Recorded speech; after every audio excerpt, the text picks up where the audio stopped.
and welcome to episode 121 of Random Encounter, the RPG Fan Podcast. I'm your host, Robert Steinman, Pale Robbie on the boards. Joining me today is Derek. I got nothing. I'm sorry. I didn't think anything through. I'm the man with the plan. I got a block in my hand, and I'm ready to rebuild Alefgard. I'm Derek Heemsbergen, Embryon on the boards, and I got sucked the hell into Dragon Quest Builders. It's really good, isn't it? It's really surprisingly good. I don't even... Okay, so it's often said Dragon Quest Builders is the Minecraft game for people who don't like Minecraft, and that could not be more accurate. Yep. Just wait for the boss of Chapter 2 and then grit your teeth and get through Chapter 3, and you'll be fine. It's just... I want a sequel to that game so bad. I really do, because... Like, they just need to fix a few things, and they will have, like, an absolute classic on their hands. Because I started really taking pride in building my little town. I know. I was like, I want to feng shui everything correctly and, like, put up a bunch of decorations and stuff. Yep. It's a good game. Nice. It's a good game. And then we also have Robert, I don't like the voice actors in Phoenix Wright Fenner. What can I say? They should talk a little bit more like this. I'm Noctis. I'm walked in over here with my shirt and my shoes and my feet. Dino, best character for every year. Okay, so this is our 2016 retrospective show. We could just kind of talk about, kind of freeform, just talk about games that we enjoyed this year, games we didn't enjoy this year, some highs, some lows. Fenner is off in the corner grinding an axe right now when we get to Zero Time Dilemma, so I apologize. It's an axe ending, if you will. Yeah, I'm hoping there's another timeline we can skip to when we get to that point where we got a good version of Zero Time Dilemma. You got to shift, man. We got to shift. And then we're going to talk about what we're looking forward to in 2017, because we got a lot of games coming out. We all played the Nier Automata demo, and yes, that music, yo.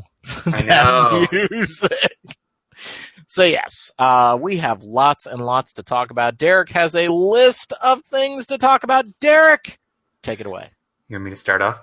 Well, we have, between the three of us, I think we have pretty diverse tastes. I tend to lean more towards the Japanese stuff. Rob goes more towards Western stuff, usually, just generally. And then Robert, I think you're kind of a wild card. Sometimes I think that we're going to have the same opinion on something, and then you drag shit I like through the mud. So I'm like, damn.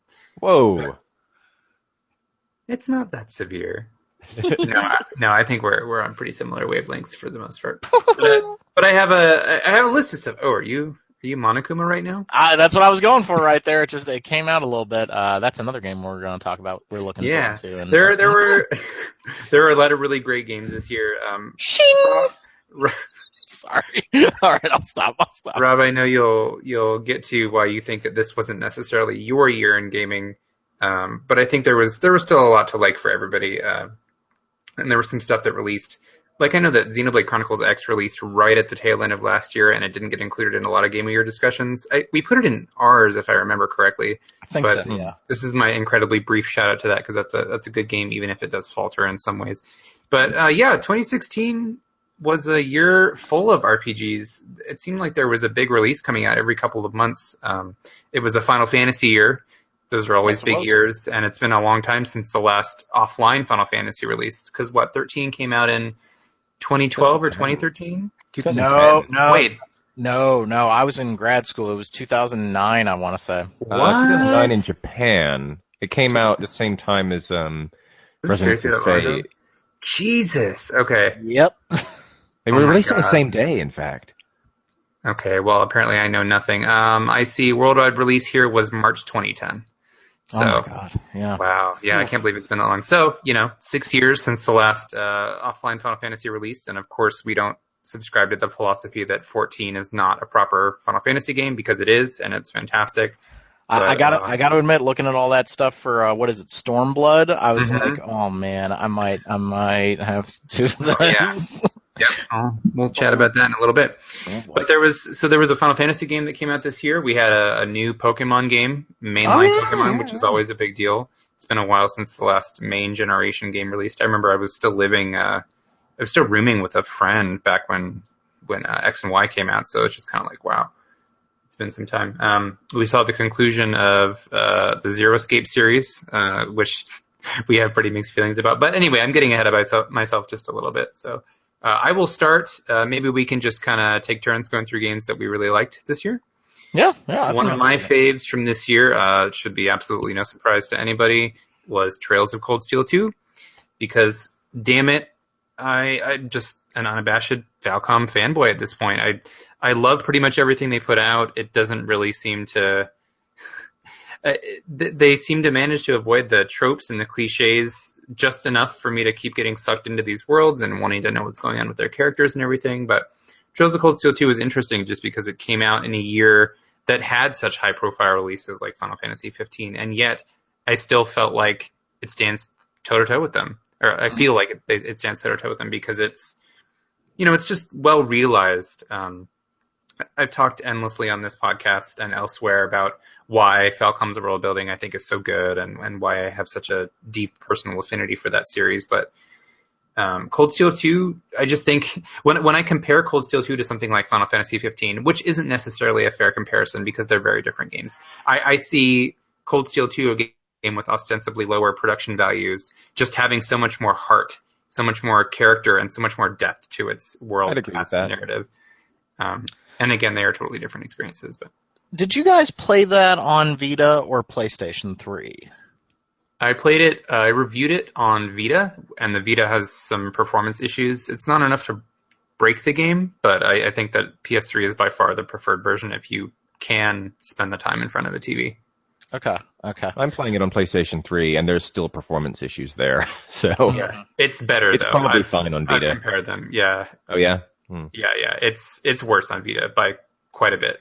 But we talked about it quite a bit. I was really excited to give that game a shot, but I just didn't. It didn't do it for me, and I can't really explain why. I think maybe I was just expecting something else out of it, but it just didn't do it. Maybe somehow I'm not that surprised actually.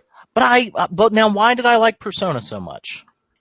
Well, I mean they're pretty different in terms of. I think Persona is a lot more tightly paced too. Yeah. I remember Derek was telling me like you need to get through the beginning of Cold Steel if you're going to enjoy it, and I was like, oh boy.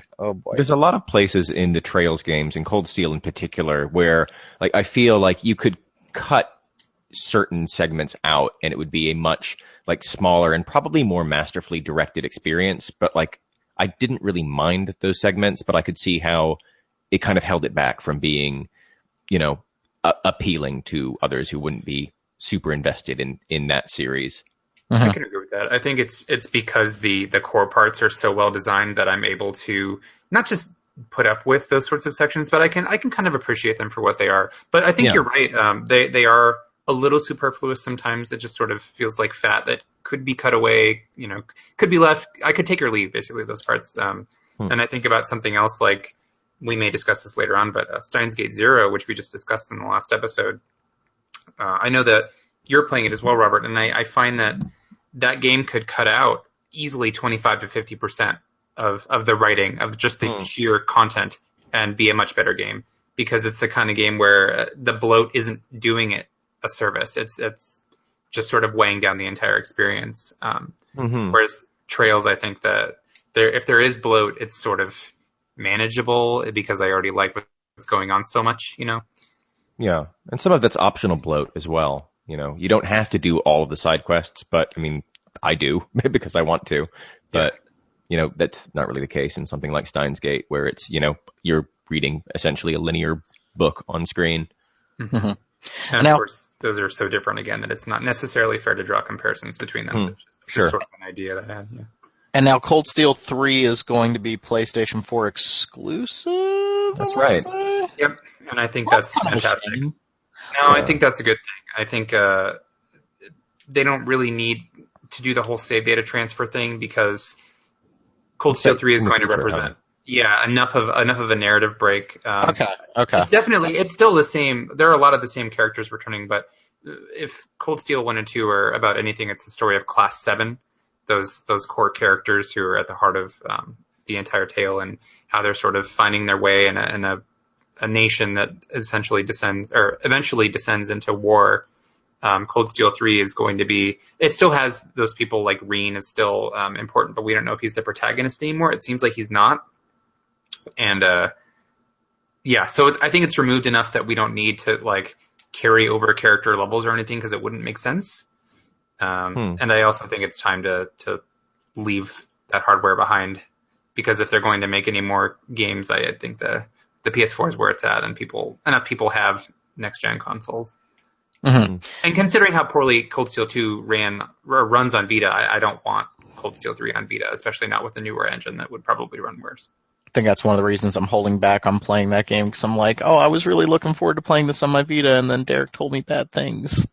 It's still playable on Vita for sure. I'm pickier than most about frame rates, I guess. Mm-hmm. So it bugged me. But yep, frame rate's important. As I'm sitting here playing a little bit of Hyper Light Drifter at the 60 frame, it plays better. Well, I mean, you don't need to pull off any dexterous moves in Cold Steel, so That's true. there's true. that. This is true. But Trails of Cold Steel 2 we've talked about a lot, and there's, I mean, as far as most anticipated stuff goes, just to dip my toe into it, of course, Cold Steel 3, I doubt is going to come out here next year, seeing as it's slated for next year in Japan, and it takes a while to localize those games. So that's on my most anticipated. I just don't know when the hell it's going to happen. Well, it looks like we'll have Trails in the Sky the Third to tide us over, at least. This is true. Yep. It'd be nice to finally complete that segment of the story, fill in some more background. Cool.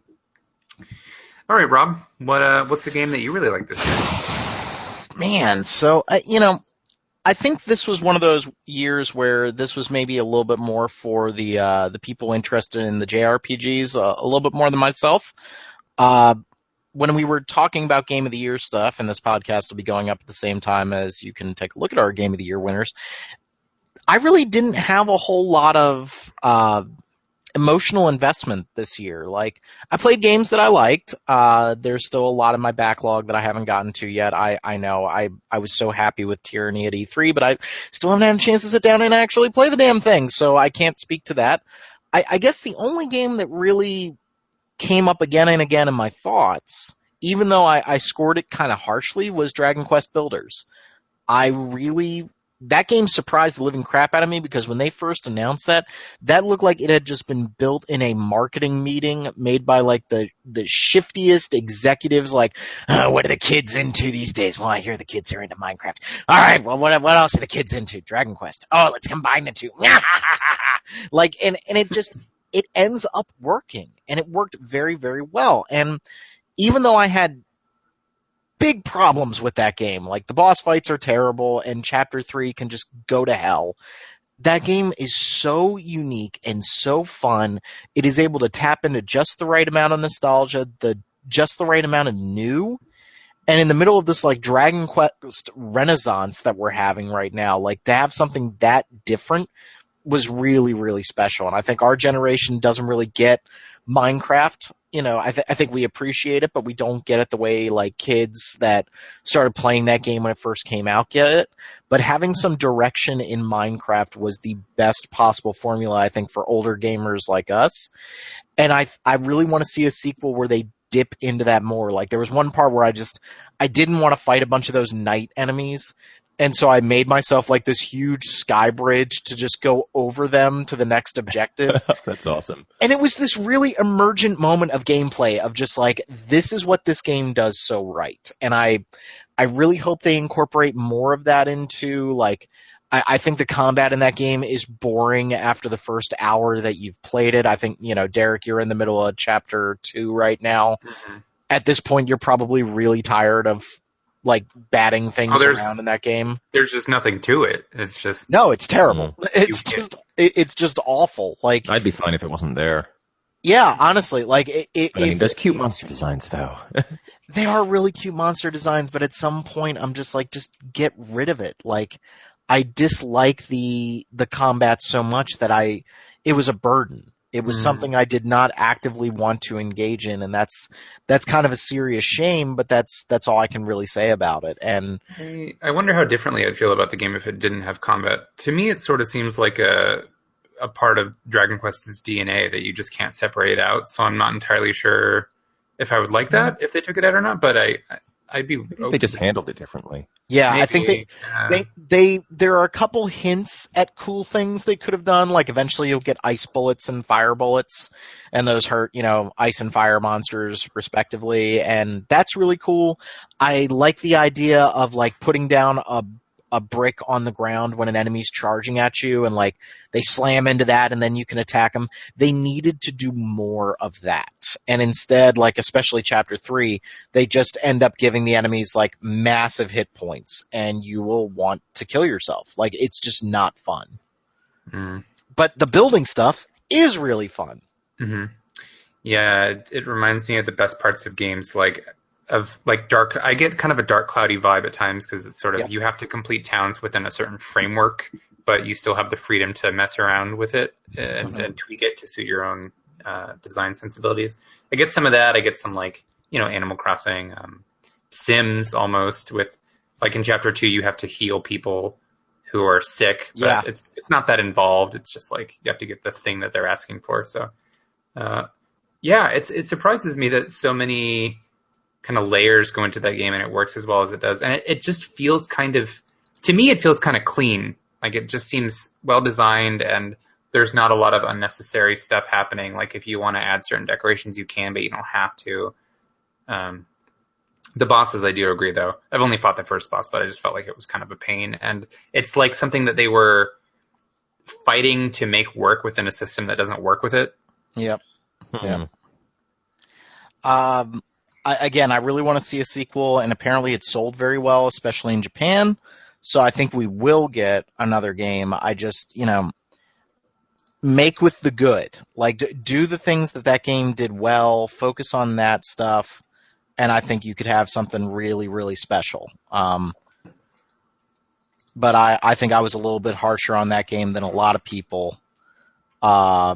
But I liked it. The time to play it all the way through and give a really complete assessment. Yeah, GameSpot never actually reviewed it, which I found interesting. Like they full on never reviewed Dragon Quest Builders, and I had a really hard time finishing that game. Like the last chapter was good, but chapter 3 was so bad I didn't want to play it. When I don't want to play a game, that kind of tells me something about it. Like that's kind of the most damning thing for me as a gamer. But I guess the only other game that really stands out in my mind, and I have to mention it because I don't think anybody else will, because it had been in early access for so long. I really like Darkest Dungeon, but that game turned into a really nasty grind at the end. It upset me, like how it became so rote and so just nasty that that's part of the appeal of that game is like, you're playing this really badass dungeon crawler, but it started to become like, okay, you have to level your characters up to a maximum level so they can go into the Darkest Dungeon, then they will complete the Darkest Dungeon and you have to retire them. And it just, it took everything out of that game and turned it into a grind, and that really bummed me out. That really, really bummed me out. I love that game. I actually just got it yesterday. It's fantastic for the first couple hours. It really is. But I don't know if I should be having party wipes at the very beginning, but that's what's happening. That's what's happening to me. It's very easy to have party wipes at the very beginning. Very, very easy. Yeah. It's a great game in so many ways, but it's also like it's so punishing and annoying at times that it won't surprise me if you don't stick with it.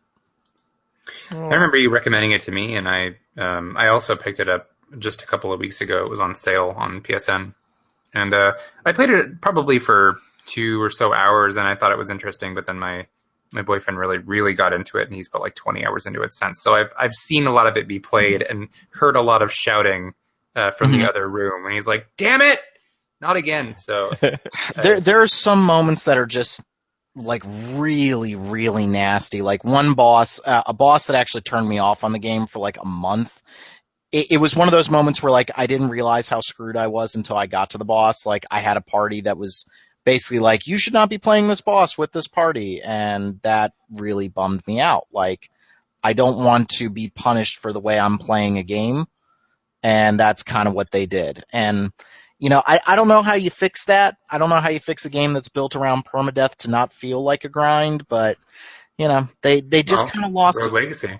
Like, yeah. And that's what we talked about before with Sheeran the Wanderer. Like, trying to play that DS version is not fun because that is really grind heavy. And then you realize, wow, a lot of those improvements that they made to the Vita version, that was important stuff. Like, without that, I don't think I would have liked that game that much. yeah, for me, the kind of games that revolve around permadeath or have punishing mechanics like that need to have some, because if you can't control the kind of the micro level, I don't know why this is like a term that keeps coming up for me, but if you can't really exercise complete control over micro level stuff like individual party members, because if they die, you lose them, then you should be able to exert control over the macro level stuff. Like, okay, well, the next person who comes to my town will always have this permanent bonus because I unlocked it at some point. Sort of like the Rogue Legacy approach. With people inheriting stuff or you upgrading your castle to have better base stats or whatever to give advantages to subsequent characters. And I know the Darkest Dungeon has some of that, but maybe it needed more, but that may have removed some of the challenge, and perhaps that's not the direction they wanted to take the game in. So, Yep. And I think, I am not trying to get us to, I'm not trying to get Robert to talk about Dark Souls 3, but I'm kind of setting him up here a little bit. For as punishing as those games are, you don't actually lose a lot when you die, and that's kind of important. And I think that's one of those things that people don't realize with the Dark Souls games. So, Robert, I've set you up to talk about Dark Souls 3 unless you don't want to talk about it, and I apologize. I wasn't trying to do that to you, but I'm happy to talk about Dark Souls 3. Yeah, I know that Dark Souls 3 it's had a very mixed reception, hasn't it? A lot of people have criticized it for being too referential to Dark Souls 1 in particular, and a little bit of Demon Souls. I don't know if you felt that way, Rob? A little bit. I thought that was one of the things that Dark Souls 2 actually did fairly well, was try to distinguish itself. But I also understand why they went back to the well with Dark Souls 3. Like, it makes sense to me. I think it was an interesting way to cap off the series, if this is, indeed the end, as they're promising it to be. It's one of those moments where if this is the last game, I'm okay with it. Yeah. If they then just come out with another one, I'm a little annoyed with you guys. Yeah, I'm going to be pissed if they just bring out Dark Souls 4 next year. Yeah, and I don't think so. I mean, From Software has been pretty quiet lately, and that makes me happy and also excited to see what they do next. I thought Dark Souls 3 was probably the best playing game that they've made. I would agree. It didn't have the lows of Dark Souls 1, Blighttown, and it also didn't have the highs of Dark Souls 1. So it just it was a smoother experience. It was very fun. It's probably the game I would recommend to people who want to play a Souls game for the first time. It's probably the game I would recommend to them first. As weird as that sounds. It is the most accessible, I would say. Yeah. And I think that, Bloodborne is still my baby. Like, that's my favorite game that they've made. But that's also, like, the art aesthetics. That's everything coming together in that game. But Dark Souls 3 takes a little bit of Bloodborne and some of its opening level design in particular. I think that game starts very strong and ends very strong, but the middle is kind of take it or leave it. Like, I mean, feels like a lot of filler.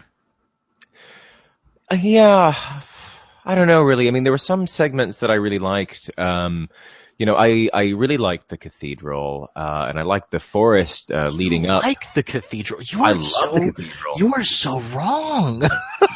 Well, I hate that cathedral. It's punishing as all hell, but I found it to be very enjoyable. It really, it kind of also had that Bloodborne feel of like, forbidden religious teachings, which really worked on me aesthetically. But I mean, like, as for somebody who's wrong, I mean, like Blighttown is one of my favorite areas in that first game. So, well, I think I really like the idea of the cathedral, but a lot of the bonfires don't make sense and the shortcuts don't make sense. So I'm talking about it mechanically. I was very confused in that area, and I had finished the area and I didn't realize it because I was like, do I need to go through this giant? Like, they make this kind of big deal of, don't screw with the giants or they'll mess you up. I got stuck with him for a while. I thought you were Yeah, supposed and to it was just like, oh, okay, I just kind of need to run around him. Oh, all right. Like, I don't know. That level to me felt like probably the worst level they've designed because I was very confused by the middle point of it. Like, and not in that like, oh, I'm lost and I need to find my way out. It was more of a like, I'm just annoyed with this. Like, I don't know what I'm missing. And I don't know, but that's very like, one person loves it, one person hates it. But Yeah. some bosses were real standout. Like, I enjoyed a couple of the boss fights, but a lot of them, like, I ended up killing them before they even got to their second form. Like, before they even had a chance to do anything cool, I just kind of murdered them. I like that guy that you hated, the big skeleton with the bangles that you have to break off. I hate you. Like you liked him? Yeah, it was fun. Like, you liked the fact that sometimes you just couldn't attack the skeletons. Like, sometimes you just couldn't damage them. Like, you thought that was okay? I didn't have a problem with that, actually. I think I got the short end of this because I got the glitchiest fight out of it. At one of the times, you were playing on PC, weren't you? Yeah, and there were moments where like I couldn't damage the skeletons, and then there was a moment where he just charged forward 3 times and then spat his like abyss juice all over the place and killed me. That happened my first time through, and then I was really scared to challenge him again, and then I just managed to beat him before he did that. Yeah, but like I couldn't fight him. I was just like, you didn't even give me a chance. He's one of those bosses that like if he behaves, if he, for lack of a better term, like if he doesn't do the really obnoxious attacks over and over again, like the constantly lifting his sword hand into the air so you can't fight him. Like if he doesn't do that stuff, he's very easy. But if he does that constantly, you can't beat him. Like, now I don't want to play any more Dark. I was thinking about playing Dark Souls 3 again, and now I'm like, nope. Yeah, I mean, it's one of those things that I don't know if I'm going to want to return to. But really, I feel the same way that you do, is in that it's mechanically very strong. I mean, you can see that they learned a lot of lessons from Bloodborne, not just visually, but definitely mechanically. You can be as agile as you want, which is kind of a first for mainline Souls.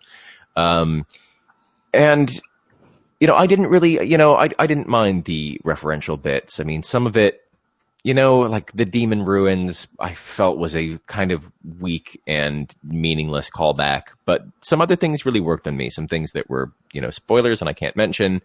And also some of the enemy designs I felt, that reference Demon Souls were actually pretty appropriate. Like those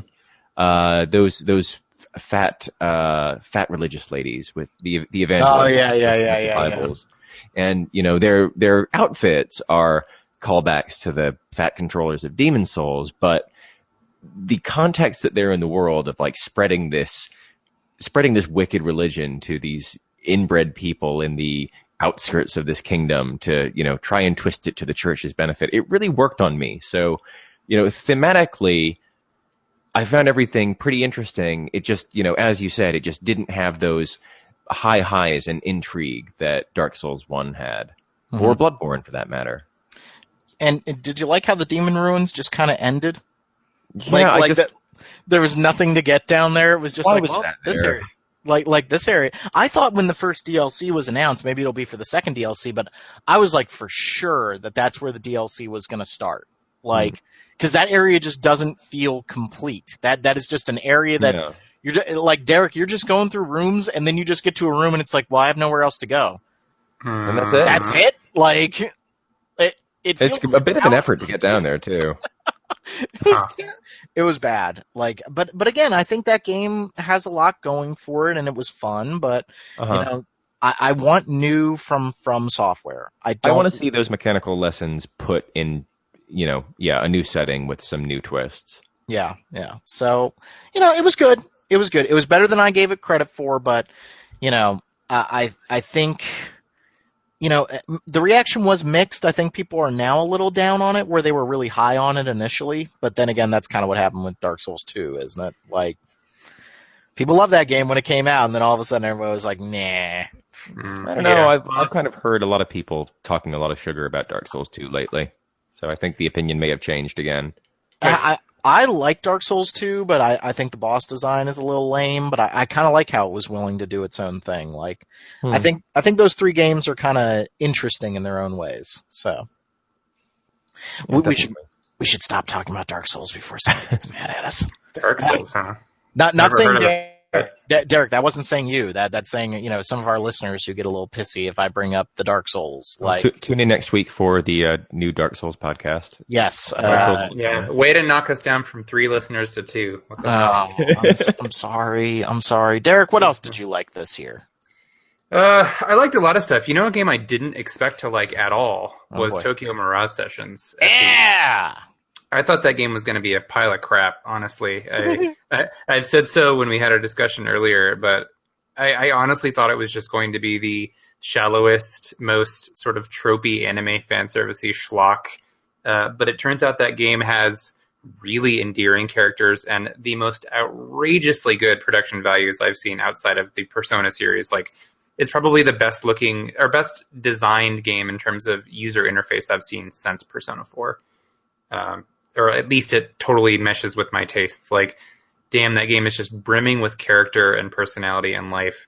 And the music, like, I was an unabashed fan of J-pop in my early teens especially, and I still like J-pop, but it's no longer, like, the only thing on my listening device of choice as it used to be. You should see my old CD wallets I had in my car. It was just, like, video game soundtracks and anime.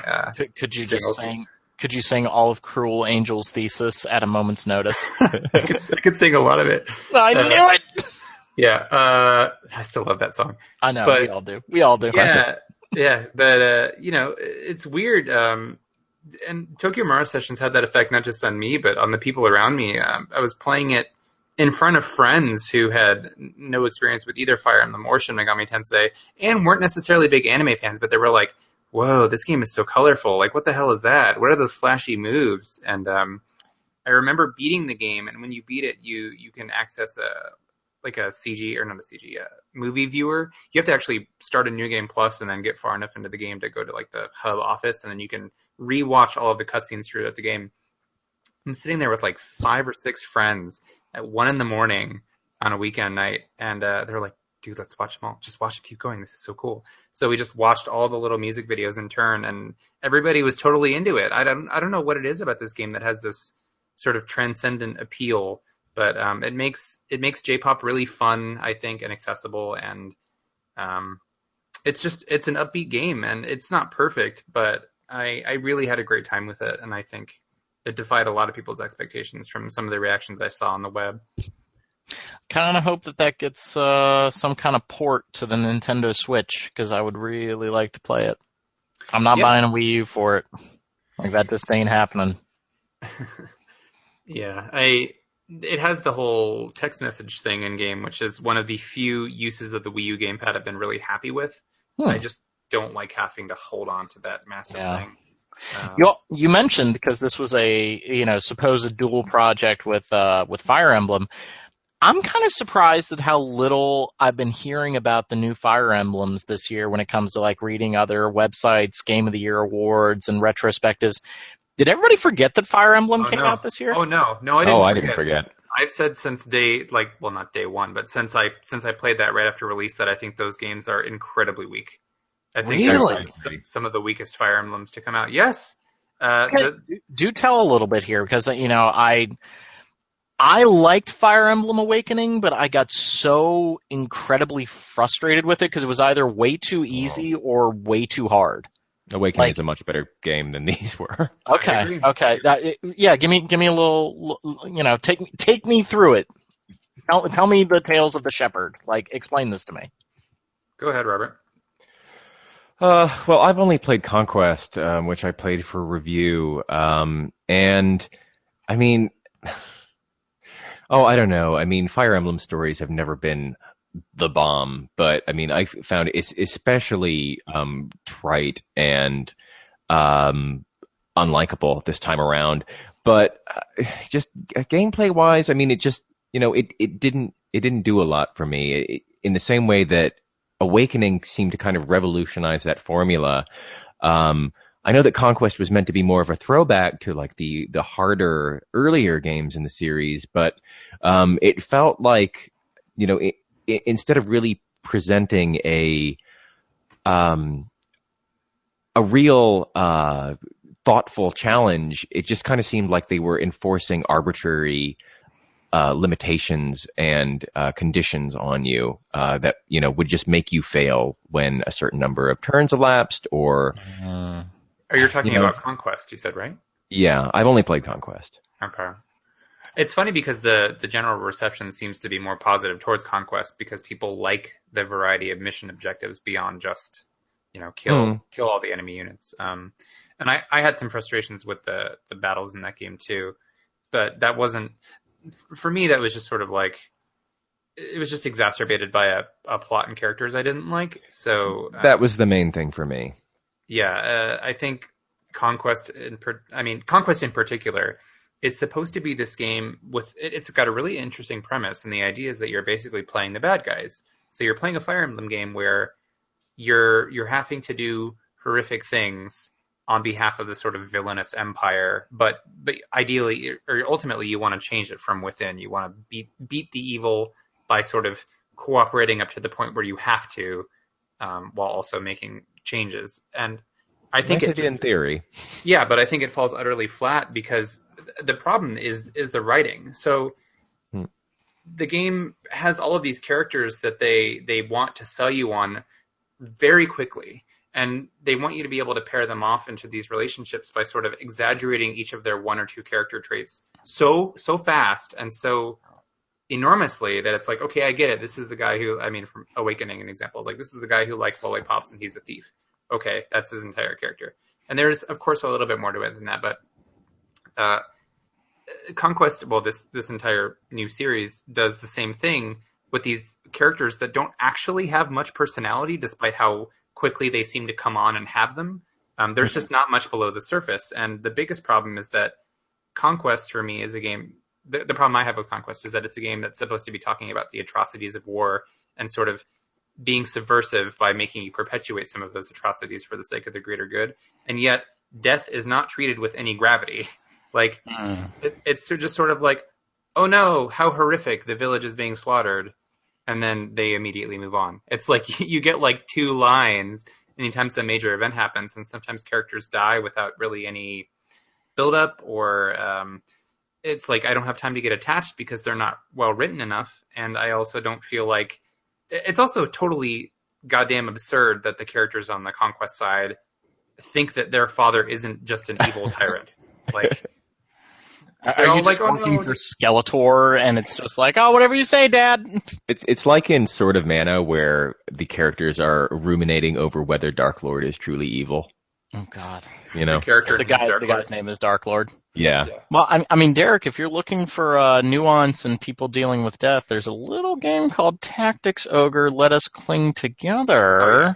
Well, Tactics Ogre is fantastic. Yes, it is. Oh, yeah. And to go back to Robert's point a little bit about the arbitrariness of some of the gameplay, like, you know, I pushed really hard for us to cover XCOM 2 because they put so many new RPG mechanics in it, and I played like 3 hours of XCOM 2, and I just said, I can't play any more of this. Like, it is honest to God, like they forgot everything good about what they did in XCOM, and they decided, you know what every mission needs?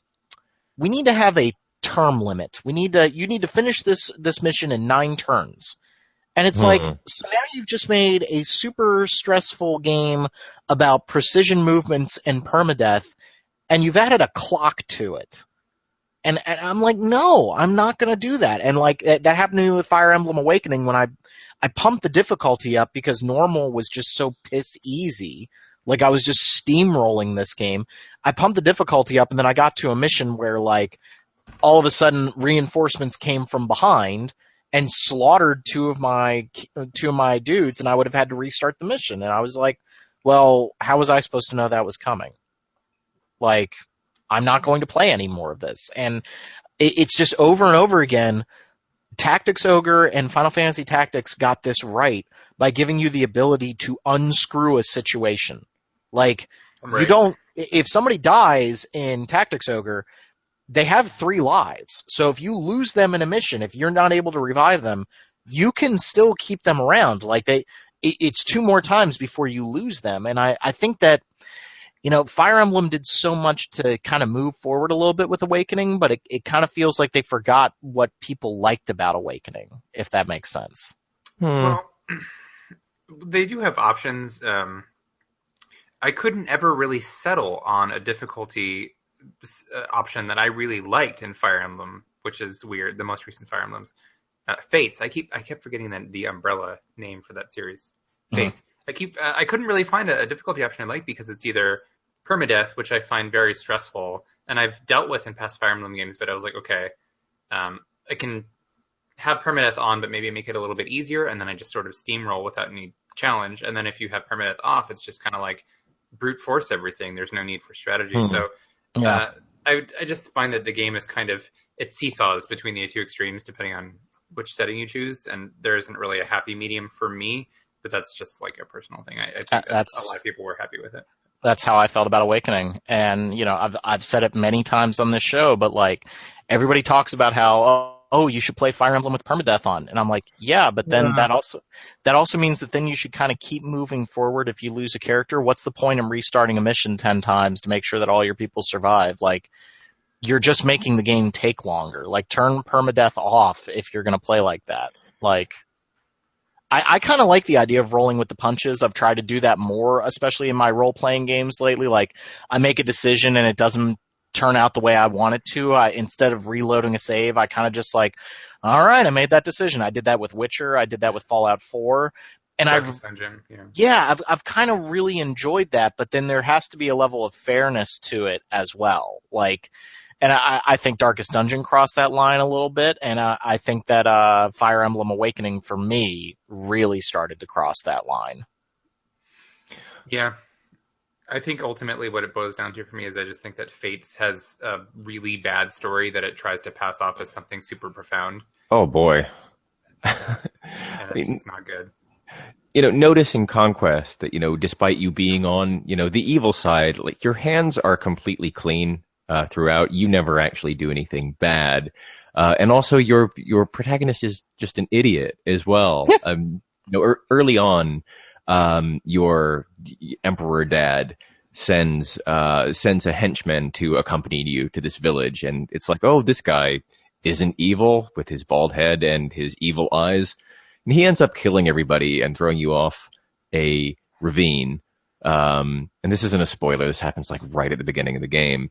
And then, later you run into him again and he's like, oh, sorry about that. Let's go on a mission again. And you do that and you're like, well, maybe he won't kill everybody this time. And yeah, that's exactly what he does.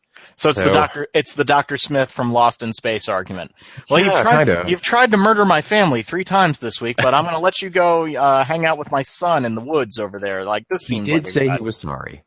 Yeah, well, that kind of turned it all around right there. So, and that's a shame because everybody was so big into the story in Awakening. So, like, people really liked those relationships. And yeah, I think the characters were a little shallow at times, but they were that fun kind of shallow. At least I felt that, like, where I could kind of deal with it. And I felt the same about both. Yeah. I was the same about Awakening as it was with Fates in terms of writing and characterization. I've said before that I just think it's like a Saturday morning cartoon. There's no depth at all. Yeah. Absolutely. Yeah. And I think it's actually kind of, I don't know what word I'm looking for.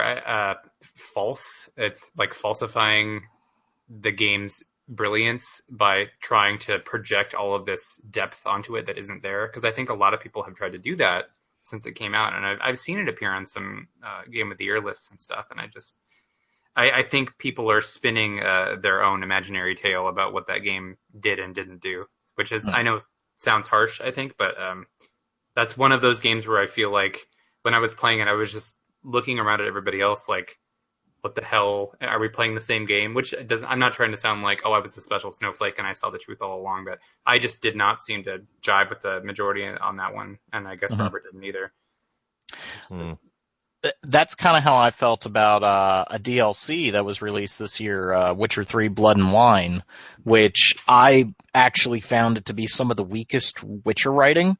Like, I was kind of astounded by it. I mean, they come right out and tell you what you should do. They're like, this is the good solution. And then eventually they come out and go, nah, seriously, this is the good solution. This is what you should be doing instead of this. And that was really disappointing for me because I was like, The Witcher is supposed to be this kind of everything is gray and no matter what you do, you're kind of screwed. There's only so much you can do to fix these people's lives. But there is a very good and a very bad ending to Blood and Wine. And then to go a step further, the villain's motivations are so terrible. I don't want to be hunted down because I'm a vampire. So because I'm pissed off, I'm going to have all my vampire buddies try to wipe out this town. So they won't try to wipe us out. What? It just... That's a very, 80s anime kind of plot device. Yeah, it reminds me of, Valis 3 on Genesis. Yeah, I was really... And I think I was also really done with Witcher 3 at that point. I'm not going to pick on that gameplay right now. I think to each his own. Some people enjoy it, some people don't. But I also felt like the improvements to that game, from a gameplay perspective, they kind of broke it. They give you an actual nuke. Your Ard spell, your force push spell, insta kills enemies at a certain point in the game. And it's almost like they're just saying, nah, screw it. You don't want to fight these guys anymore. Just blow them away. And at that point, the game just became tired for me. And the final boss fight was just a 3-stage slog with no checkpoint in between. And, the boss could kill you if they hit you twice. And it was just, I don't know. I know a lot of people really liked Blood and Wine, but I was kind of, and I'm doing the same thing Derek did just a second ago. I'm not saying I'm right and everybody else is wrong. I was just a little surprised that there wasn't any more critical analysis of that game. I felt the writing was probably the worst, considering how good Witcher 3's writing was overall. And I didn't play Hearts of Stone, which everybody has talked up quite a bit, but I found Blood and Wine to be very underwhelming. It was more Witcher when we didn't need more Witcher. The last thing that game needed was another 15 hours. Mm-hmm. This brings to mind an idea, and I haven't fully developed it here, so bear with me, but I think there's something to be said about, in the case of both of the games we just discussed, The Witcher 3 and Fire Emblem Fates, or rather Blood and Wine and Fire Emblem Fates, they were both preceded by other games in their series that these were sort of building upon, either by being a sequel or by being an expansion.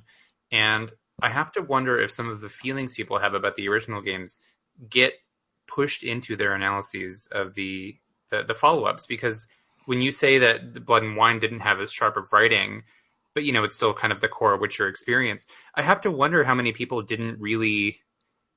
either didn't separate that out or didn't really take it into consideration. You know what I mean? Because they might have just been like, okay, it's more Witcher 3. I like Witcher 3. My feelings remain sort of the same unless this drastically devolves into something else. Yeah, yeah.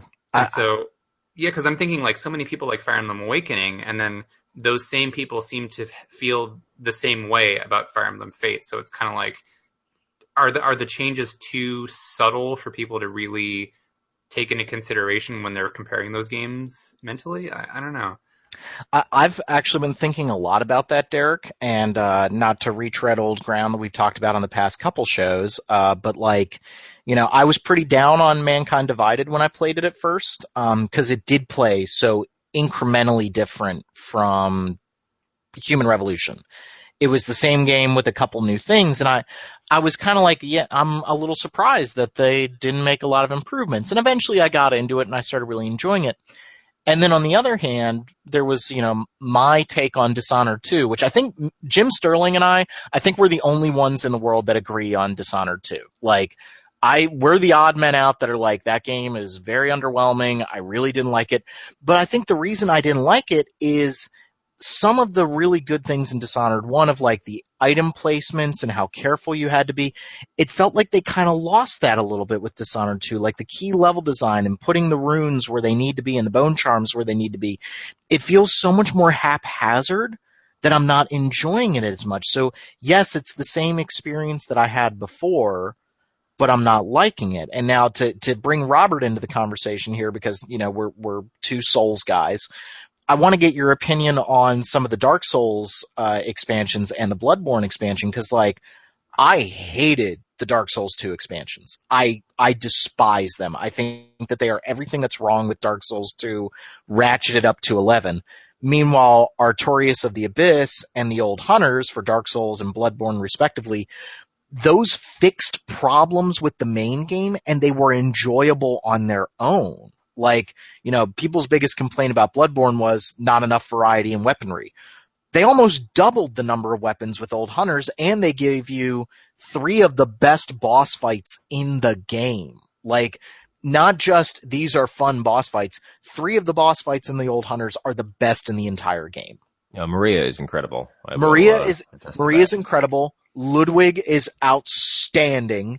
And then Child of Kos, even though that dude created swear words in my house. I hated that guy. He was too much for me. But that is an awesome fight. If you can get that fight down, that is the most satisfying Souls fight I ever had. And the reason why he's so good is because that second form is counter to everything you've been taught. You need to stay close to him for the entire fight. Yeah, it's hard to drill that in, Yeah. But I agree, he's tough. But how did you feel about the Dark Souls 2 DLC versus I don't know if you played the Dark Souls 3 DLC, which I thought was pretty good, but kind of middling a little bit. It was okay. I wanted to get your opinion on that. Fake gamer girl here. I haven't actually reached the Dark Souls 2 DLC yet. I've only really started digging into Scholar of the First Sin, which I find a little bit overwhelming in places. I've heard such mixed things about that DLC. I've heard, from both sides of many sources that I trust, yourself included. Some people absolutely hate them and say it's the worst the series has to offer, and others say it's the best Souls levels that they've ever played. So yeah. I look forward to actually reaching them and seeing how I feel about them. But I mean, I feel much the same as you about Artorias and Old Hunters especially, really, really blew me away. I haven't checked out the Dark Souls 3 DLC, and to be honest, I'm not really interested in doing so. I was kind of disappointed to see that it's the Painted World again, but different. And I hear it does some things, but I'm not jumping out of my seat to try it, Yeah. It doesn't look like there's enough there. And from what I've heard, there isn't that much there. No, but I think Derek is really hitting on something here where I think, previous feelings about games can kind of color your impressions. Sure. I think maybe a little bit of that happened with another game that you and I disagree with a little bit, Robert, which was Shin Megami Tensei 4 Apocalypse. I was going to say, I think you can really apply Derek's argument to those two games. Yeah, I really like that game for the differences that it had with Shin Megami Tensei 4, but I can also see how somebody would be very upset about those differences. The game is a little bit more friendship is magic, and I think I put that in my review and in my Game of the Year write-up, but I like it for that. But I can totally understand why you wouldn't. I totally get why you wouldn't like that. I mean, for me, I think we see enough of nowadays in modern-day Persona and, Devil Survivor and Tokyo Mirage Sessions. So I would like to see something that's maybe, a little bit more philosophical and ambiguous. And I kind of felt like mainline SMT was kind of the last bastion for that coming out of Atlas. And there was nothing really else like that. So to see SMT 4 Apocalypse fall back on some of the same tropes and storytelling that the other branches of SMT are using, I was a little bit taken aback with that. And that doesn't mean that I didn't enjoy the game, because what I have played, which is, pretty much up to just before this dungeon that you keep telling me is the worst thing in the world. It's more SMT4 essentially, with some ease of use and quality of life improvements. And, I gotta say, it is an excellent game. It ranks pretty highly for me this year, but I wouldn't say that I'm upset with the changes that they've made narratively, but, just a little, it's like, something that I really like is disappearing, in front of my eyes. Do you want Nocturne 2? Is that kind of what you, I'm not saying that to downplay it. I'm saying is that what you're looking for? Oh, gosh, I don't know. I mean, because all those guys are gone from Atlas now. So, I mean, I don't want to be clinging to nostalgic dreams that are unrealistic. I don't know. I don't know what I want really. It's That's fair. difficult. That's fair. I really liked Apocalypse, but I think, Mhm. in my ideal world, they take the gameplay improvements of Apocalypse, put them into Shin Megami Tensei 4, and then make it one game and get rid of those last two dungeons. Hmm. And like, you have something absolutely incredible. Sure. I mean, I was also a little bit disappointed to see that, it just down the line and, it's essentially just kind of, a full-priced expansion rather than something really new. I don't know. I didn't feel that way about the myriad PS2 games that shared many, many assets, but I don't know. It just kind of seemed maybe a little redundant, but no less enjoyable. Mm-hmm. Mm-hmm. I think for me, Shin Megami Tensei 4 Apocalypse, maybe why I wonder if I'm more forgiving because it rectified sort of structurally a problem or fundamentally a problem that I had, which is that 4's story was sort of underdeveloped, or its characters rather were underdeveloped. Yeah. And then Apocalypse just gives you so much more. So I was like, okay, good, this is what I wanted. And I do wonder if I might think a little bit differently about it down the line when I finally get around to beating it, if I sit back and think like, okay, maybe it was a little bit too generic or heavy-handed in its storytelling. I don't know, but I see where you're coming from on that for sure. We don't have as many experiences like mainline Shin Megami Tensei anymore. It all is sort of shifting in the direction of Persona, which is something that I like, but I get that we want to have different experiences too. And you brought up Devil Survivor just a second ago, and I just want to ask you guys, am I wrong in not really liking Devil Survivor? Am I wrong? Like, I I found it so slow, like so slow, and some of the missions where it was like I can't let anyone die, like, I like I think it. 2 is kind of cute it's basically like Evangelion RPG. Yeah. okay, all right, you swung me right back in. I told you It that is just before, though? Evangelion wholesale. Yeah, It completely just rips it off. Evangelion. Yeah. Yeah. Like every day there's a different alien invader, which is basically an angel. They all have these weird otherworldly sort of like geometric shape designs that are so unsettling because they don't have faces or features. But is there a cute Japanese German redhead that's going to yell at me all the time? Are there any redheads? There are definitely Japanese girls who will yell at you a lot. Okay. Cosplayer, or was that the first game? That was the I can't first remember. one. Some of those It was games, awful. some of those characters kind of run together. Yeah. I need to have my Asuka, okay? I need to be yelled at. Like, And that's here's where we see the formative experiences of Robert Simons. I did watch Evangelion when I was in like middle school, so I think that kind of colored my impression of like healthy relationships in a not so good way. Oh, Shinji, please don't do that over Asuka. No, please, God, no, you please. set up last time. I didn't mind. But yeah, I'm kind of excited not to shift over to the 2017 talk already, but like, seeing that those guys at Atlas, those guys and gals are going to do something completely new.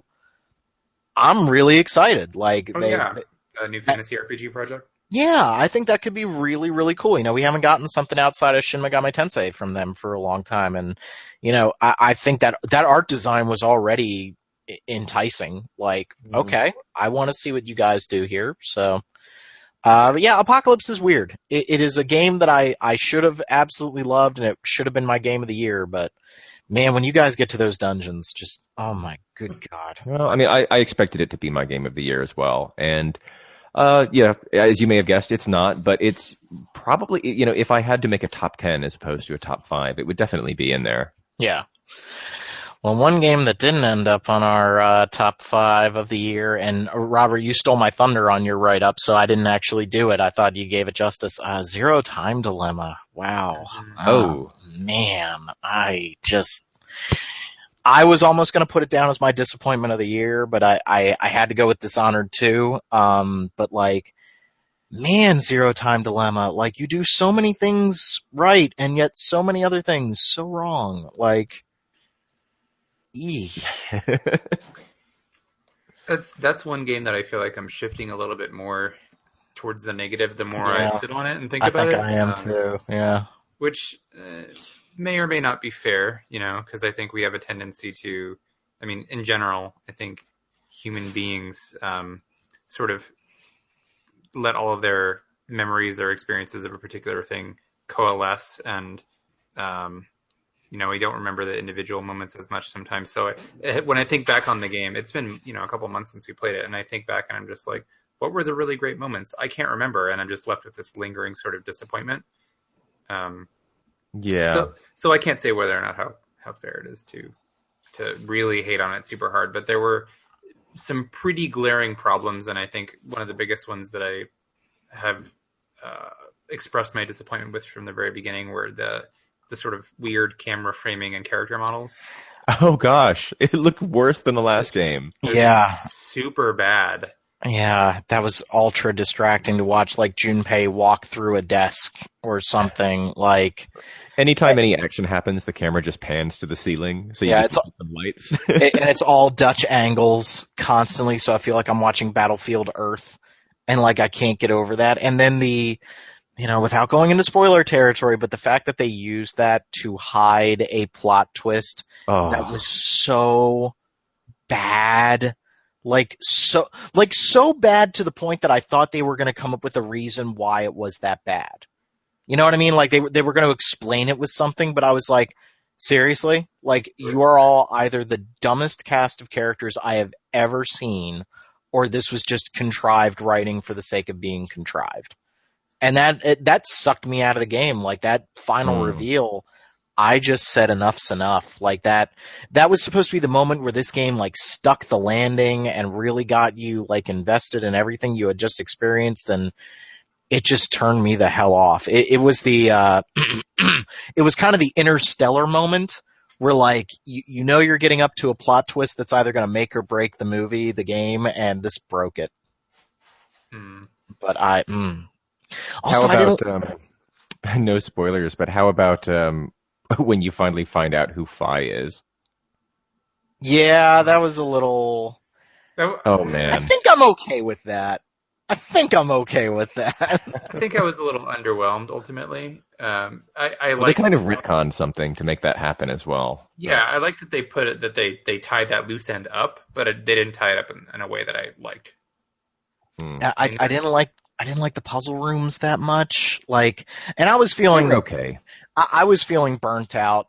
I got about halfway through Virtue's Last Reward, and I said, like, enough is enough with these damn puzzle rooms. Like, I'm kind of feeling that way. I just got The Witness, and I'm playing that. And when The Witness is giving you, like, language in puzzles, I really like it. But when it's just a perspective puzzle and I need to be standing in the right spot to see the solution, I want to throw something at Jonathan Blow. Like, I just want to punch him right in the throat. Like, he's getting on my list right now for, like, you keep doing this thing in your game that is not fun. And I really... what's his name? Itagaki and David Cage. Yeah, Itagaki, David Cage. And who's the kind of funny guy? Who's that guy? The guy who did the Final Fantasy 15 and wrote for IGN, and I hate him. Oh, God. He did that Final Fantasy 15 reveal thing where they revealed the release date. Oh, wait, not Greg Miller. Yes, I hate that asshole. Awful. I hate that asshole. I don't think he's funny at all. Oh, gosh. You said kind of funny, so you led me astray there. Well, isn't that their website, Kind of Funny? Oh! Yeah, that's why I said it. Yeah, no, I can see why there was confusion. I get it. I hate that asshole. I legit hate him. Like, your writing sucked at IGN, and guess what? You suck. Like, we're gonna talk about video games! Whoa! Like, no. The gauntlet's been thrown. Come at us, Greg. Well, the problem is he's like 1.5 feet taller than me, so he probably could kick my ass legitimately. But like, yeah, I saw him at E3 and I was like, God damn it, he's like got 50 pounds on me and 1.5 feet. God damn it, like he's a tall dude. But like, what Jonathan Blow is doing with those puzzles, to get back to The Witness a little bit, he's doing some things that are so amazingly awesome, but then like those perspective puzzles where you have to be standing in the right spot, it feels like I'm playing the game with mittens. Like, a first-person experience is not a good thing to be doing perspective-based puzzles. Like, in real life, I can easily crane my neck in such a way to get a good perspective. It's not fun to do it in a video game. And then, like, in Zero Time Dilemma, I think we all got stuck on that one puzzle where you couldn't see the drain because it was just out of screen if you were playing it on the Vita. Yes. And like, when Steph told me to look down, like, I turned the Vita off. I was like, done, like that. You gotta be. I was looking around for 20 minutes.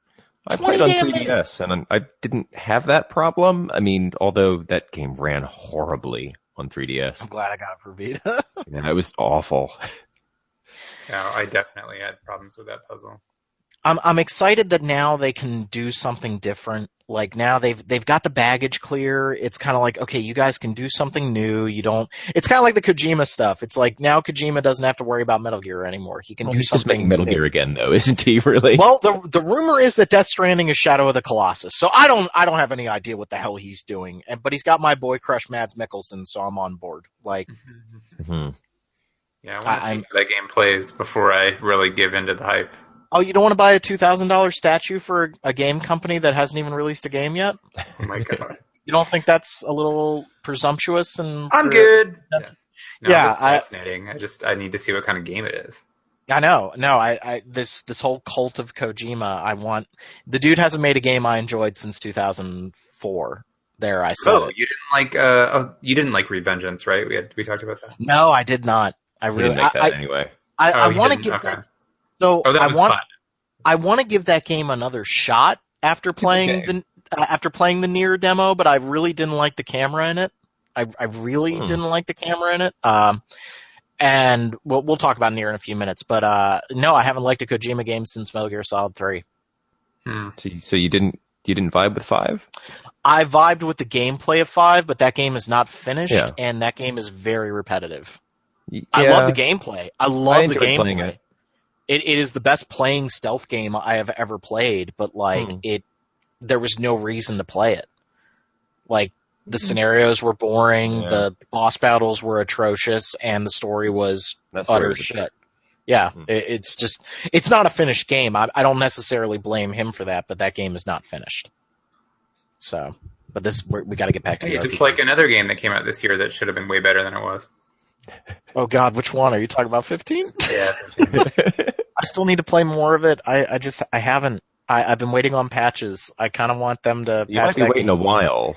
Yeah. They're going to be recording new voice acting for these scenes that they're putting into the patches. So yeah, maybe I should just do it. But I don't know. A part of me really wants to wait. I think people who waited 2 months to play The Witcher 3 got a much better experience than I did with that game. So I'm kind of like, how long I kind of wish I could unplay it and then play the full complete story when it's actually out once they've written it, because clearly they haven't yet. So yeah. But at least we got it. It came out. Yeah, we talked about it last episode. There are so many great ideas in that game that just sort of fall apart in that last half. Last third. So sad. Well, maybe we'll get a director's cut, or we'll get Final Fantasy 15 too, and it will be all bro trip all the time. That would be actually preferable to the way it goes down IMO. But another game before we move on to our 2017 stuff that came out that I really liked was Pokemon Sun. We have talked about that a bit, but I just have to applaud Game Freak for reinvigorating that franchise.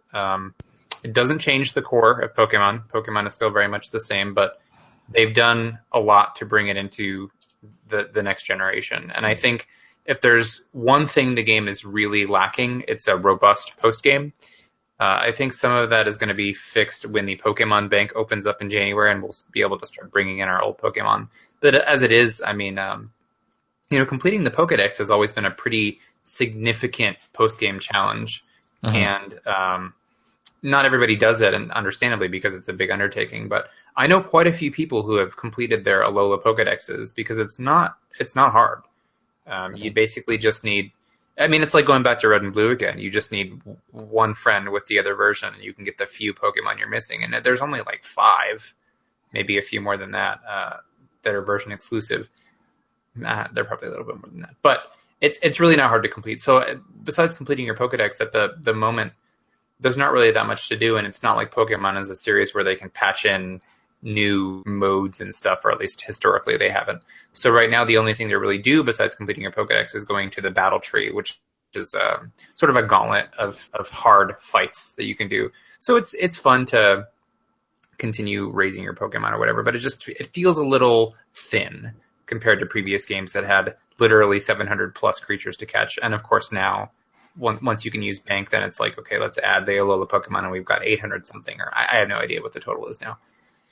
It just, basically it feels a little bit thinner, because I'm thinking of stuff like Pokemon Emerald, where they had the Battle Frontier, where they just had all these different ways to play, where you could go into all sorts of different battle setups and stuff, and I thought that was really interesting. So at this point, it falls to Nintendo to create online tournaments that have interesting rule sets, and to players to create their own community. So I think it's a fantastic game.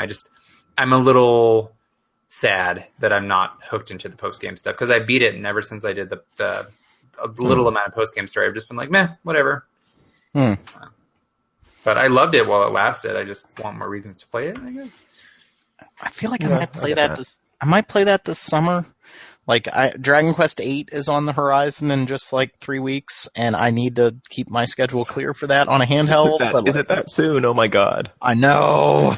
Yeah, it's about time. I'm you gotta nowhere beat near 7. being done with 7. Yeah, you gotta beat 7. It's not gonna happen. Come on, you can do it. No. No. It's not gonna happen before I start 8 at the very least. Like, I may beat it, but. Oh, 8 is so good. But like, I kind of want to play Pokemon Sun or Moon. Like, I really liked Pokemon when I was a kid, but I couldn't keep up with it. But it feels like this is kind of where I feel like Pokemon does a really good job of, like, you can jump back in with whenever. Whereas, like, I've always wanted to play the Yakuza games, and then I just stare at, like, the 14 different Yakuzas that I would have to play, and I'm just play the latest one only. I'm like, but like, I'm gonna miss all the story. Like, no, they put in all the cutscenes in the options menu. So in case you didn't play those, you can look at all the most important parts. Which one did they every do single with? game. They did that with 5? Yeah, they did. And that's the one. Did I get that on PS Plus? I think I did. It was on PS Plus a couple months ago, Okay, and so it is the one until 6 comes out with Beat Takeshi throwing a baby next summer. Yes, Beat Takeshi. And 0 comes out next month as well. It does, yeah. It's true. Was 5 on PlayStation 3? I feel like yeah. Okay. Yeah, I got that on. I still haven't set up my PlayStation 3. We need to get the bedroom squared away, and I need to build a new shelf up there, and then I can do that.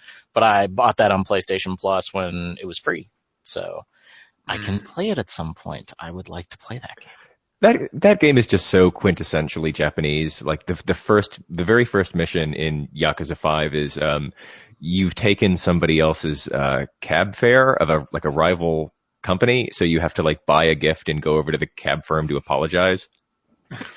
Is that just fun? Is Yakuza just fun Shenmue? Because that's how I think that's how I think they need to bill it. It's like, Absolutely. This is fun Shenmue. It's Shenmue with random street battles. I like it. Oh yeah. So 2017, I guess the big one for me was Persona 5, but then a little game called Nier Automata came out of nowhere and was just like, you need to pay attention to me. And I was like, yes, I will do that. But let's start with Persona 5. April, dear God, thank you for saving everybody from Valentine's Day and having serious problems with their significant others.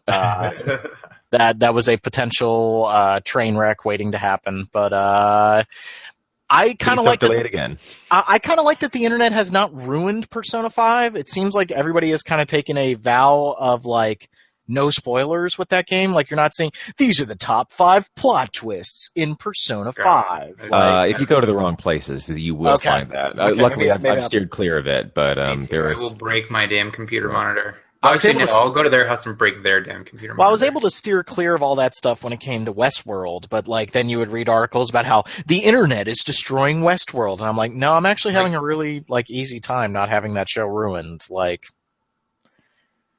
I don't know. I feel like it's one of those things where it's like, if you're on Facebook and somebody puts up a post that's like ruining Game of Thrones without any warning, like, yeah, you couldn't do anything about that, but I'd like to think the major sites are doing a good job of avoiding problems like that. But Persona 5 looks awesome. Dear God. Oh, yeah, it looks incredible. Just now. What else do you say? Now, please. Robert, you may have seen me retweet that. There were some musings that somebody left on Twitter about how Persona 5 is, even more so than its predecessors, really deeply rooted in the political landscape of today's Japan. That is very exciting to hear. Yeah, and so I'm interested to see how well that does in fact translate to a U.S. audience, because the person who was writing about it was saying that there may be some nuance lost, and they knew that people would say like, oh yeah, this is Japanese, but we can see it through a Western lens, and he wanted to see how well Atlas is going to sort of handle all of those concepts, and if it's going to really commit to saying like, no, these are issues sort of unique to Japan that need to be appreciated as such, and not just young people's problems in general or whatever. So, yeah, damn, I'm excited for Persona 5. Yep. What else is there to say? The game looks freaking incredible. Just And needs to come out. So I don't even want the soundtrack. Like, I always look for game soundtracks when they release, even if it's before the game comes out here. Like, I don't even want to see the track list, you guys. Don't even tell me. I want to hear that in context for the first time. Yeah. Me too.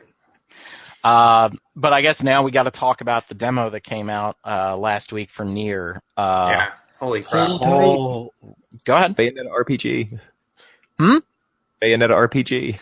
Yeah, and so I really, I've said it before on the show, I really didn't like Bayonetta. I kind of had the same problem with it that I had with a couple of the Devil May Cry games, where like the beginning part of that game is really fun because they give you fun enemies to fight, and then they stop giving you fun enemies to fight. They give you like just slogs and creatures that are like not responding to your attack, so you hit them 2 or 3 times, then you got to dodge or something. Like I actually think the new Devil May Cry did a really good job of avoiding that, even if the enemies were kind of samey the whole way through. But that's neither here nor there.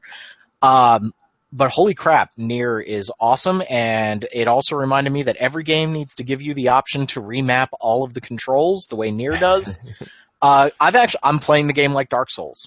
I put the attack buttons on R1 and L1 so I can swing the camera around while I'm playing it, and I really like that. And I know that doesn't seem like a big deal to some people, but having camera control while you're attacking and moving is hugely important, and that goes back to Final Fantasy 15.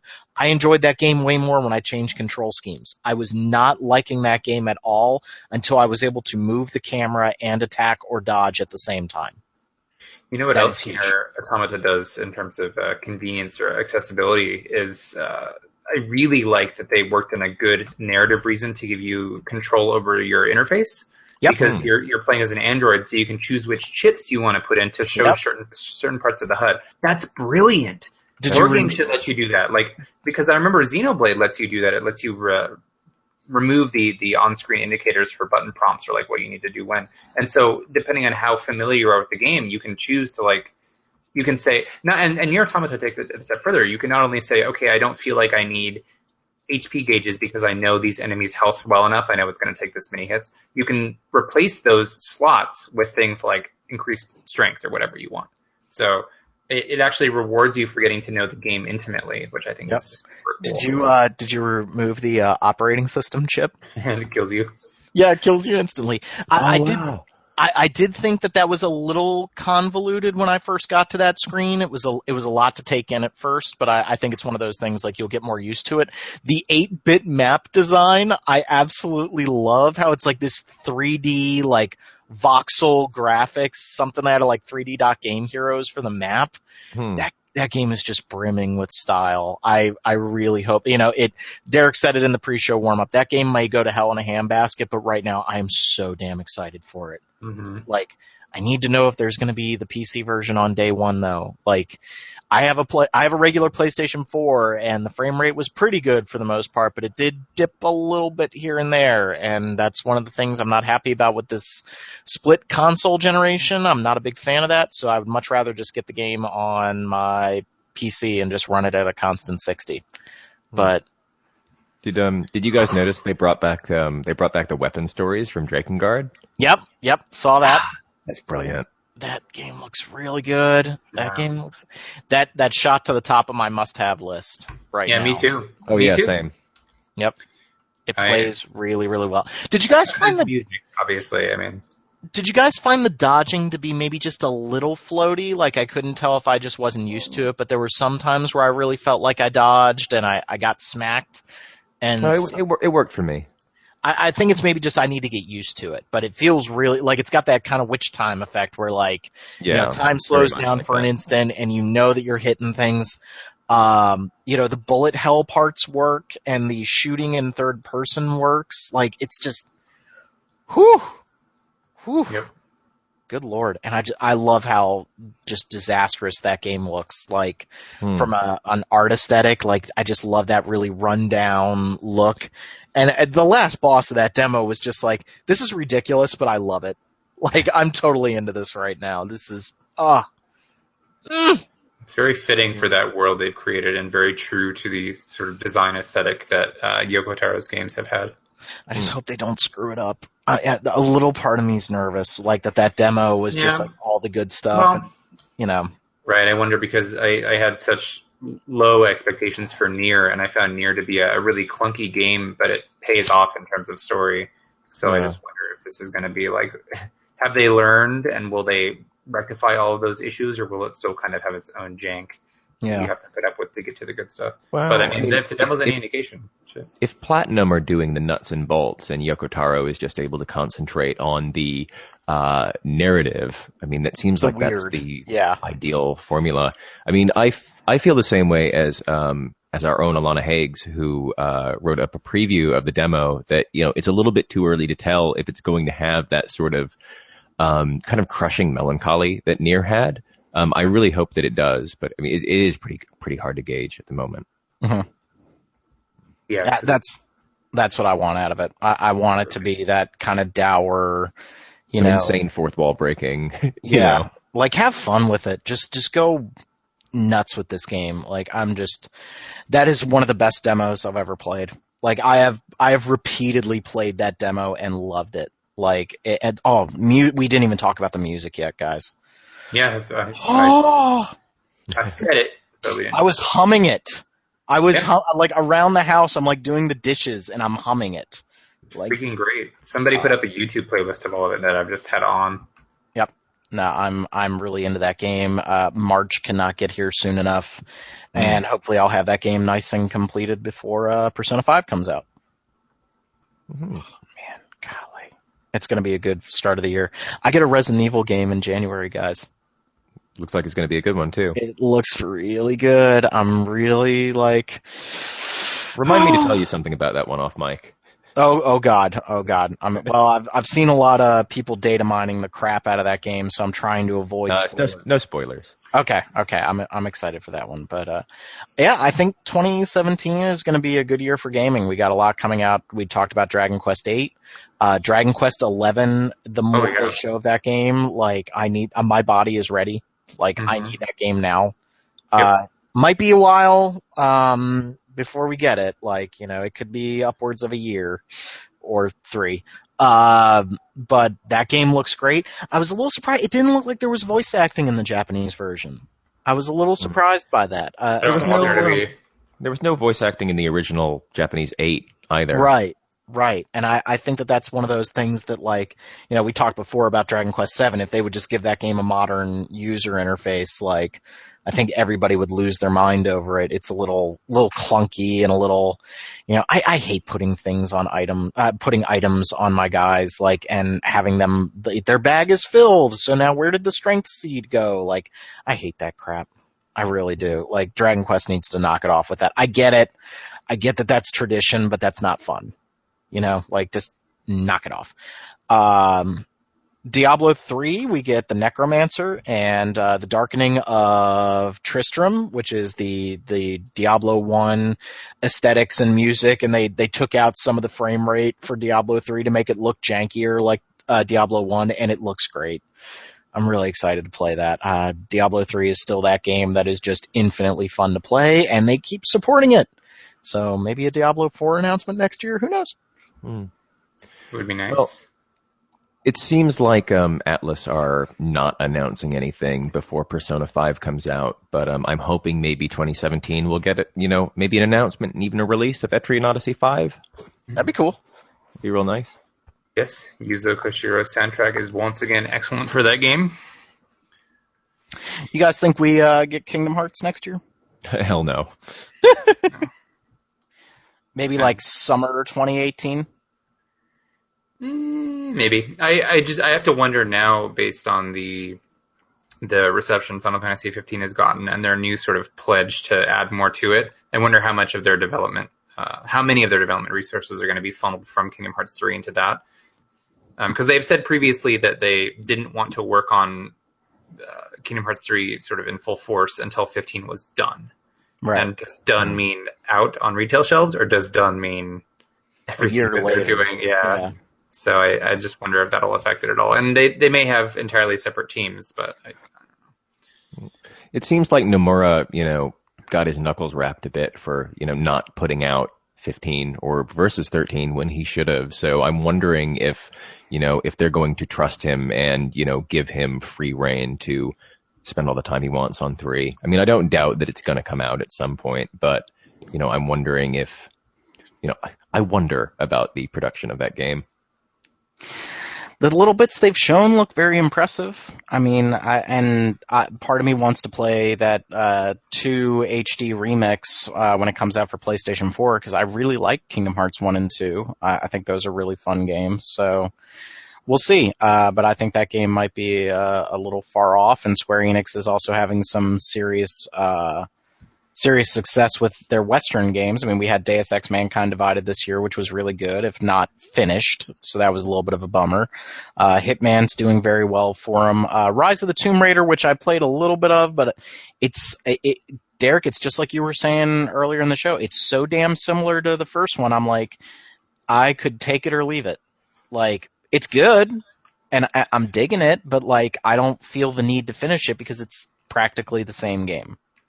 Like, I don't know. I've been pushing back on that, and part of me wants to write like an article for the site about that. Like, I push back on Fallout 4 for that. I push back a little bit on Deus Ex for that. Like, just I want to see some more than just incremental improvements. Like, I hope we're in a couple months and I'm saying, wow, Persona 5 amazed me.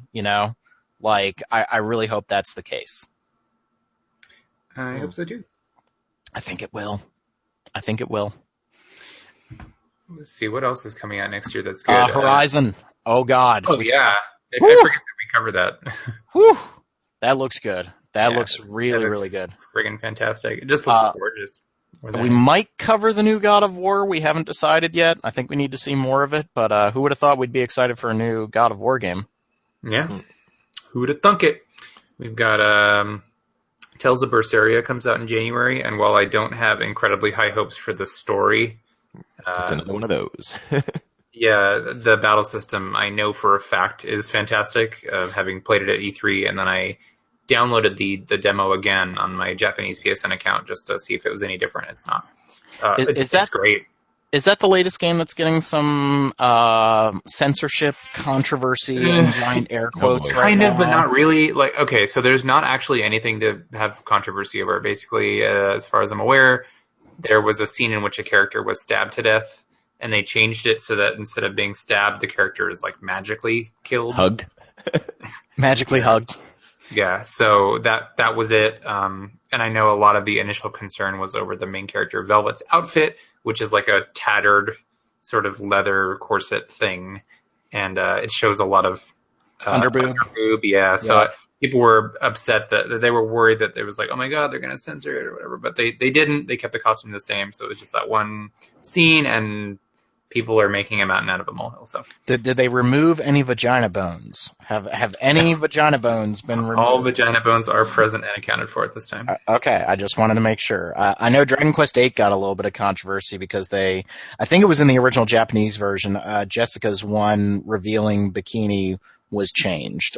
They added a skirt to it, but like, it's Nintendo. I'm not surprised by that. Like, that doesn't also bother me that much. Because I married Jessica, so I'm totally okay with that. So. Right. So that's the thing. Danganronpa 3 is coming out here. Oh, yes. Yeah. Yes. And I'm excited to see where they go now that they have a clean slate. Yes. Yeah, definitely. Swear to God, if Junko is the villain again. Yeah, that would. I'm just going to throw my... Are you guys going to do Vita or PlayStation 4 for that? Maybe, I don't know. I've been playing visual novels recently on PS4, but I think they're better suited to handheld just because I like it's like a book. So. I want to be able to take it wherever. So I don't know. I'll probably go Vita this time. But Danganronpa also has mini games and stuff, so I hope that the performance doesn't suffer. Yeah, that's the only thing I'm nervous about. I'm right there with you, Derek. Like, I would much rather play that game on Vita, but if like I start getting bad frame rates while I'm doing like the targeting Hangman or whatever. Yeah, oh man, I really didn't like that Hangman game in Danganronpa. Well, it was funny because it was either really easy or sometimes it was absurdly hard. Like, you never got the right letters, and I was just getting really annoyed with it. But Yeah. I really am glad they have a clean slate. I think that's what that Yeah. series needs more than anything else. Yep. And the characters seem really interesting. I've been looking at the Japanese reveal videos just to see what each one's ultimate ability is, and there's some weirdos again. So you think that it's like after the first one, I was like, I don't know what else they're gonna do, and then the second one had this whole new suite of weirdos. So I'm excited to see another suite of weirdos that are just as out there as one could imagine. Like, I couldn't have come up with this stuff. So. Yeah, I mean they put Mighty Number 9 in there basically, and how cool is that? Wow. Maybe Watch him die. He's going to be the first one to get killed, and No. it's going to be like a bookshelf falls on him or No, something. I think he's the cutie goodie of number 3. Okay. Oh, He seems God, like he's important. don't remind me of the anime, dude. I know. Don't do Anyway. that to me. Other games. I know that you guys aren't playing, but Final Fantasy XIV Stormblood comes out in Yeah. June.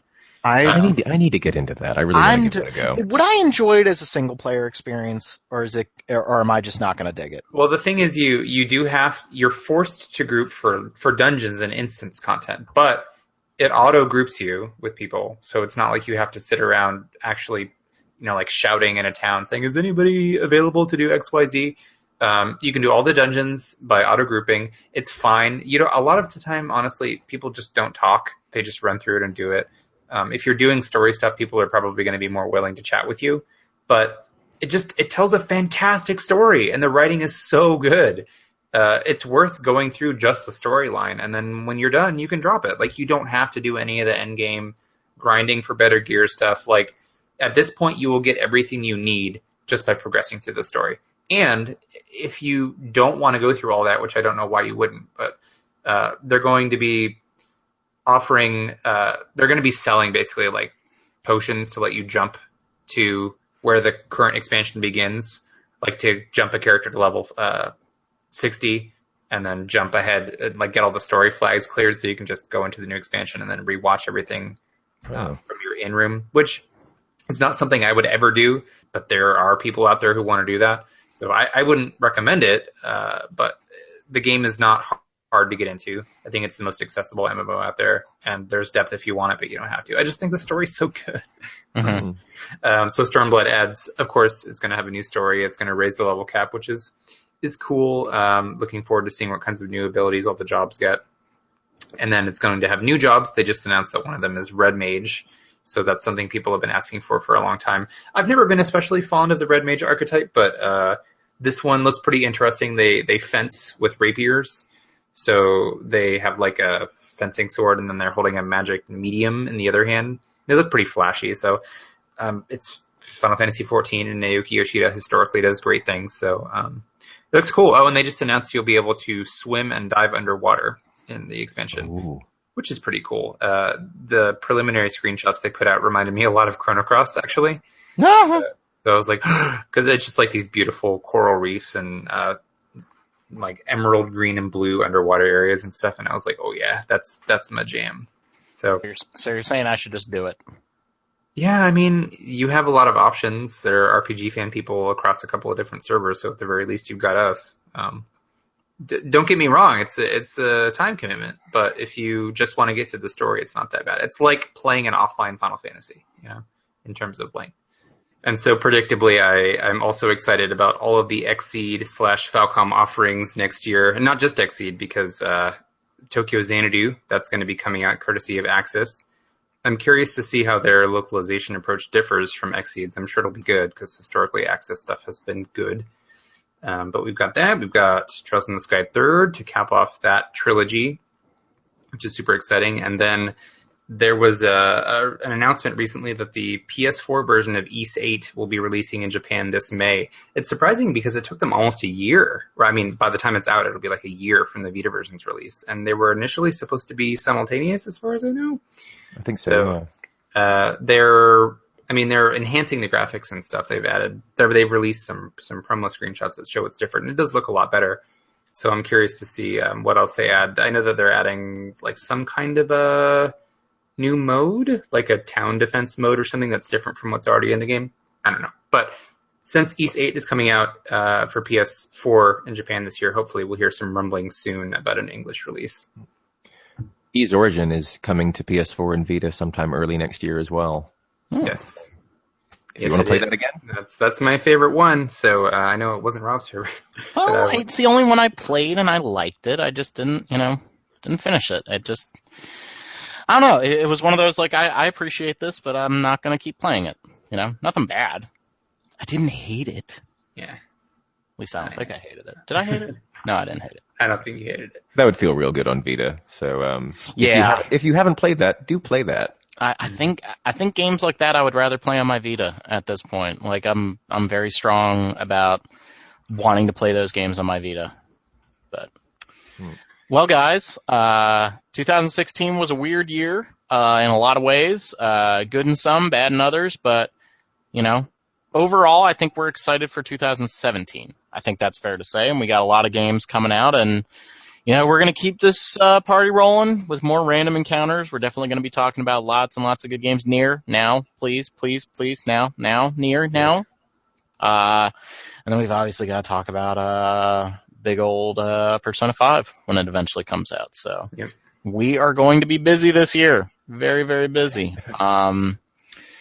I think with that, we will end the podcast. Thank you, everybody, for listening. Again, be sure to subscribe to us on iTunes or through the RSS feed. We love to get emails, and we do read them when we get a collection, so keep emailing us, and we will get to it. So for Derek and for Robert, thanks, everybody, for listening, and we will see you all later.